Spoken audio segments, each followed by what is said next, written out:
អ្នកទាំងគ្នាសាកគិតមើលបើសិនជាមាន device ណាមួយដែលយកស្គាល់ពីអត្តសញ្ញាណរបស់វាហើយត្រូវបាន connect ចូលទៅក្នុង network អ្នកទាំងគ្នាតើ IT team គាត់អាចដឹងពីរឿងនឹងភ្លាមៗមកហើយអីដែលសំខាន់ជាងនឹងតើពួកគាត់អាចទប់ស្កាត់វាទាន់ពេលវេលាមុនពេលដែលវាបង្កជាហានិភ័យដល់ក្រុមហ៊ុនអ្នកទាំងគ្នាដែរឬទេសួស្តីអ្នកទាំងគ្នាស្វាគមន៍មកកាន់ Tech Friday Season 3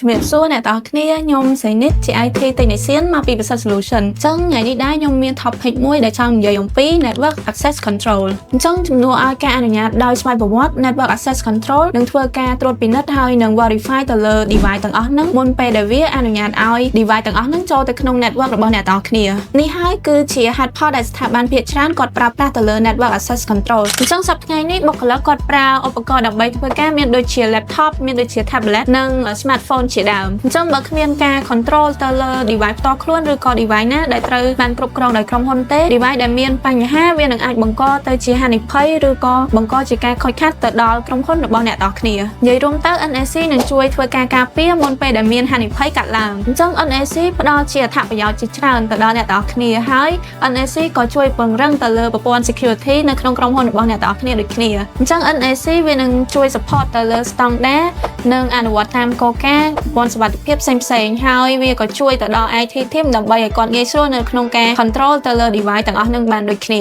ហើយវាផ្ដល់ការគ្រប់គ្រងកាន់តែល្អទៅលើ user ហើយនឹង device ដែលអាចចូលទៅប្រើប្រាស់ resource នៅក្នុងក្រុមហ៊ុនរបស់អ្នកទាំងគ្នាបានអញ្ចឹងនៅក្នុងសម័យអាជីវកម្មបច្ចុប្បន្នដែលពឹងផ្អែកទៅលើបច្ចេកវិទ្យាការដែលយើងដឹងនិងពង្រឹងទៅលើ security ទៅលើការគ្រប់គ្រង user និង device វាពិតជារឿងមួយដ៏សំខាន់ដែលអាចដឹងថា device ណាខ្លះកំពុងតែតភ្ជាប់នៅក្នុង network របស់អ្នកទាំងគ្នាអញ្ចឹងបើសិនជាអ្នកទាំងគ្នាកំពុងតែស្វែងរកវិធីសាស្ត្រដែលឆ្លាតវៃនិងពង្រឹងទៅលើប្រព័ន្ធសុវត្ថិភាពដើម្បីការពារទៅលើក្រុមហ៊ុនរបស់អ្នកទាំងគ្នា NAC គឺជាជម្រើសដំបូងដែលល្អបំផុតសម្រាប់អាជីវកម្មរបស់អ្នកទាំងគ្នាអញ្ចឹងអរគុណអ្នកទាំងគ្នាដែលបានទស្សនាវីដេអូនេះពីដើមដល់ចប់ជួបគ្នានៅវីដេអូក្រោយទៀត